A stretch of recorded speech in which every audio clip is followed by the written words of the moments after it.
Hey guys, I'm Mike. And I'm Bob. And this is the Board Game Rundown, and today we're going to teach you how to play Forges of Ravenshire. This is a game by Sam Stockton with BA Games, takes 25 minutes a player. In Forges of Ravenshire, Ravenshire needs a new town blacksmith. So the blacksmiths are competing to make the most money and become the new Forgemaster. We're going to show you how to set up the board, how to set up the player boards, go through player turns, final scoring, and afterwards, you should know how to play. So grab a hammer and some steel. It's time to forge. And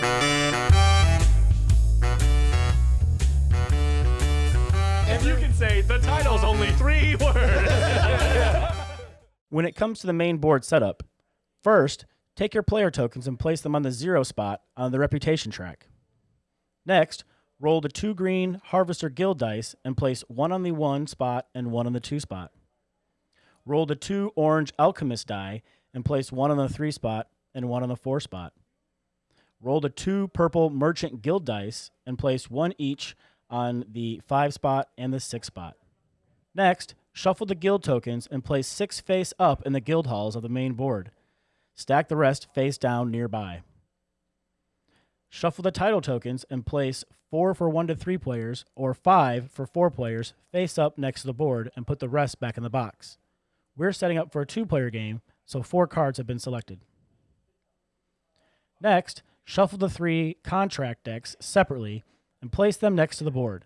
Then, take the top 3 cards from each deck and place them face up next to their corresponding decks.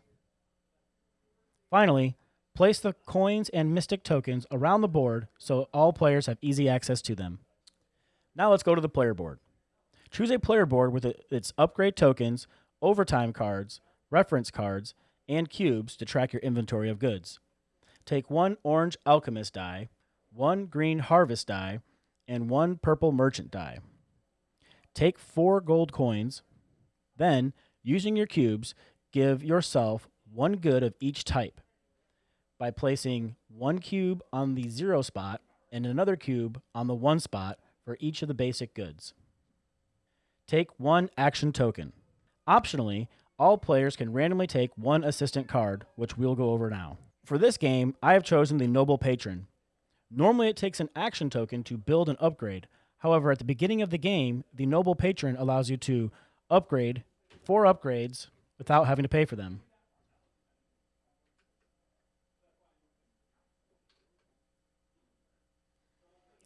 And now we're ready to begin. Each player is given 3 common contracts.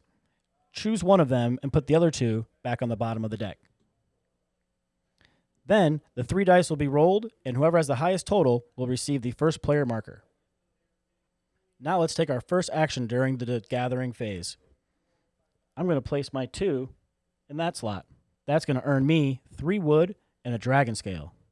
Now, before I take my next action, I'm going to use my action token to recruit a tile. By paying the cost that is listed.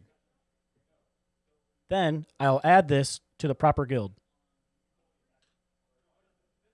Guild tokens must be placed to the corresponding color on your guild board unless you have the assistant that it says otherwise. After a guild token is taken, be sure to refresh the board. Now I get to choose a dice to pick. By choosing that dice, I'll resolve it first. As a 6, I will earn a steel and another action token.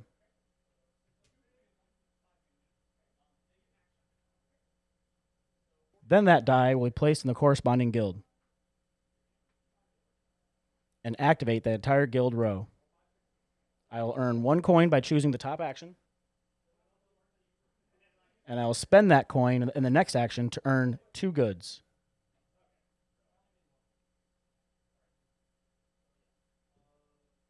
And I'll pass the turn to Mike. I've selected the Raven Assistant. The Raven Assistant at the beginning of each gathering phase will start with 2 extra basic goods. As you can see, the Raven also selected this armor set here that he's going to be working on, and he needs the leather. Therefore, he's going to start with 2 extra leather at the beginning of the gathering phase since he is the Raven. Now we're going to select one of our dice and place it onto the board. We're going to take this 2 and place it on the ore spot here. This will give me 2 ore and a mithril. Mithril can be used when turning in contracts, which we'll talk about during the production phase. So now the Raven gets to pull a die. He's going to pull a die from this section here. This section allows you to grab one of the guild tokens on the board. We're going to go ahead and take this one that gives 2 ore. And we've got to pay the cost, which was 2 gold. And it goes into the corresponding guild. Now we get to run the guild of the die that we pulled. So we'll go ahead and spend another coin to get another action token. Also, since a guild token was pulled, don't forget to refresh the main board. I need more steel, so I'll place another die in the steel action, gaining a steel.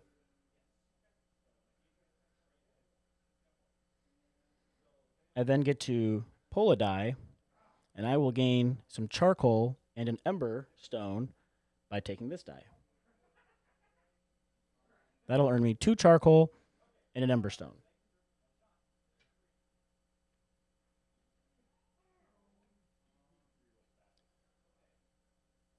And that orange die will allow me to run the Alchemist Guild.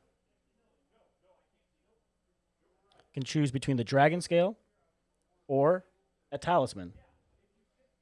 The talismans are used to manipulate dice up and down, whereas the Dragon Scale are almost like a wild. Back to the Raven's turn. We're going to go ahead and place this 3 over here to get some charcoal. That gives me 2 charcoal. The Raven will now pull this orange 2, and it will go here. I will take the benefits of where I pulled, which will be 2 leather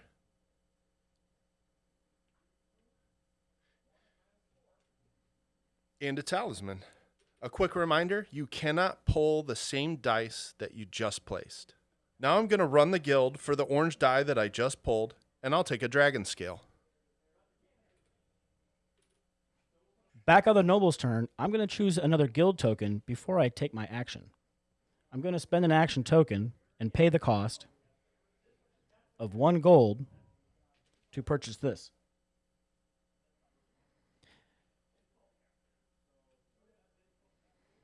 That token has a small icon on the side that gives me a mystic good right away. I will choose an ember stone. After I replenish the guild, I will place my last die. Looking at my contract, I can tell that I'm going to need some more leather, so I better go ahead and get that now.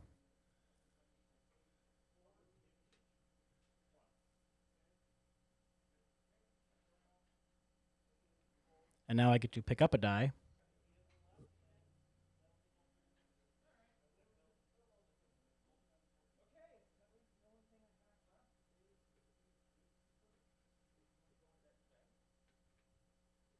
And now I'll run that guild.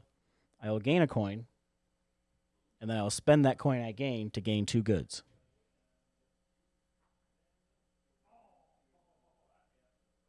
So before the Raven's turn, he's going to spend one of his actions tokens to refresh the row and gain a new contract.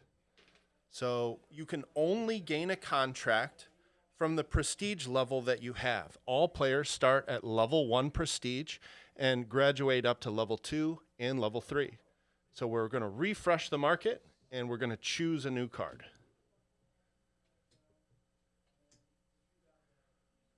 Awesome. Looks like more armor came up, and I'm working towards the armorer, so we'll take that one. Okay, now I'm going to go ahead and spend my die, and I will put it over here to get more leather.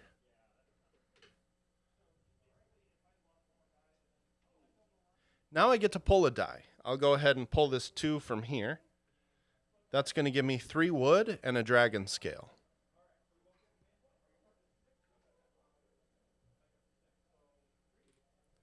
Now I get to run the green guild. So I'll start by picking any basic good. And I get 2 ore. Now that all players have completed the gathering phase, we've moved on to the production phase. The production phase is typically done simultaneously by all players, but we're going to do these one at a time so you can see both players' production turns. During the production phase, you can do all of these actions in any order. First thing you get to do is you get to take the 3 dice that you pulled from the board earlier, and you're going to place them into the production actions. We're going to show you what these do. In the first section, any die of any pip allows you to run any of the guilds on your board. So for example, if I put a die here and decided to run the green guild, I would get a good of my choice and 2 ore. Take note that the die color you choose during the production phase does not matter. I can also choose this section here and get 2 action tokens for any pip value. The third section on the production board shows a 1 or 2 gives you any 2 basic goods, a 3 or 4 gives you a mystic good and a basic good of your choice, and a 5 or 6 gives you a mystic good and a coin. The last section of the production board shows that a 1 or 2 gives you 2 action tokens, a 3 or 4 gives you an anvil, which moves you up the reputation board and allows you to take higher level contracts and gives you more coins at the end of the game. Or I can use a 5 or 6 just to get 4 coins. Don't forget, most money at the end of the game wins, so 4 coins, not a bad prize. On a production turn, you can also activate the charcoal kiln. Every wood that you put into the charcoal kiln produces 1 charcoal, plus there is a bonus. If you use a 1 or a 2, you'll get 4 charcoal on top of all the wood you burnt. A 3 or a 4 gives you 2 bonus charcoal and an ember gem, and a 5 or a 6 gives you 2 charcoal. We're going to use that action here shortly, and you'll see exactly how that works. The steel foundry allows you to combine charcoal and ore to produce steel. Every charcoal and ore that you combine gives you 1 steel, plus you'll get a bonus. A 1 or a 2 gives you a bonus of 1 steel, a 3 or a 4 gives you 2 bonus steel plus a mithril, and a 5 or a 6 gives you 3 bonus steel on top of each charcoal and ore you combine for 1 steel. Now we're going to start using our dice for our production turn. We're going to take this orange 2 and place it into the charcoal kiln. We're going to burn all 5 of our wood, which produces 5 charcoal. Since we used a 2 here, we get 4 bonus charcoal for a total of 9 charcoal, giving us 11 total. Now we're going to activate the steel foundry.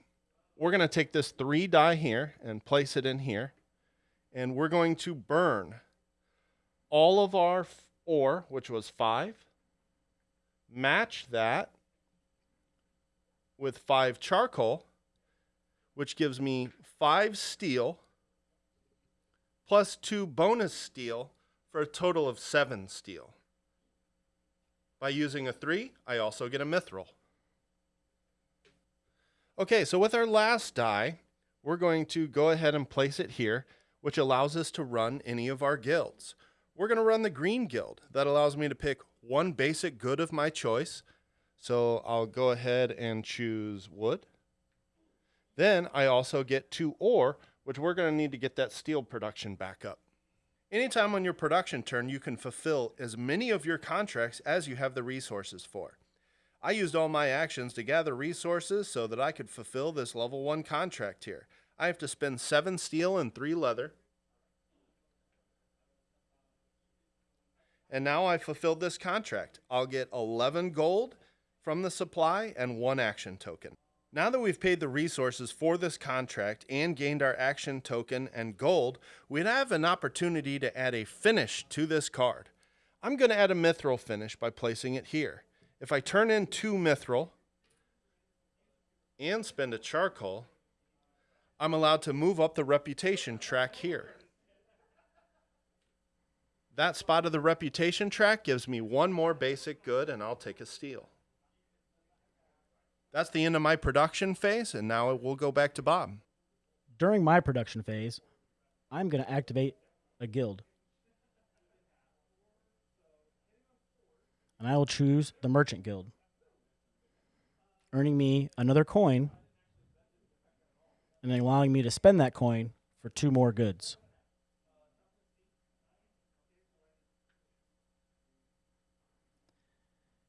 Then I am going to spend a talisman to change my 2 die to a 3. Now, when I spend that 3 to run my charcoal kiln,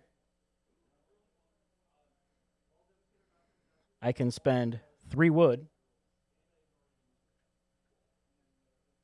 and that 3 will give me a bonus of 3 more charcoal for a total of 6. And earn me another ember gem.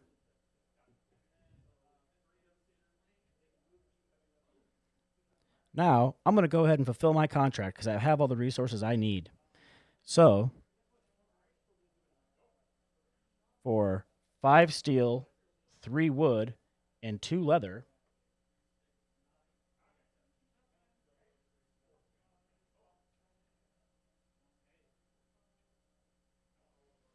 I'll earn 10 coins and an action token.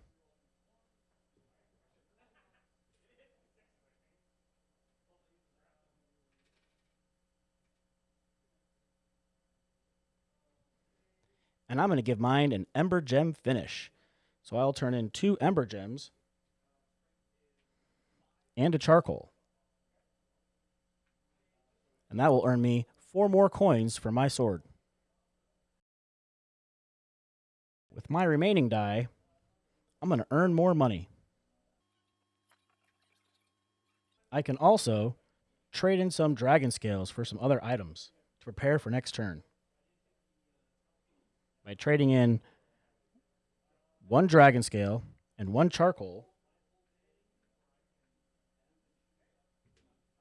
I will earn a coin and 1 basic good. And that's the end of my phase. Once everyone is finished with the production phase, check each title to see if 1 or more players have met its requirement. All players who meet the requirements are given the title for the round and the gold reward. Any title whose requirements are met is then flipped over and cannot be scored again for the rest of the game.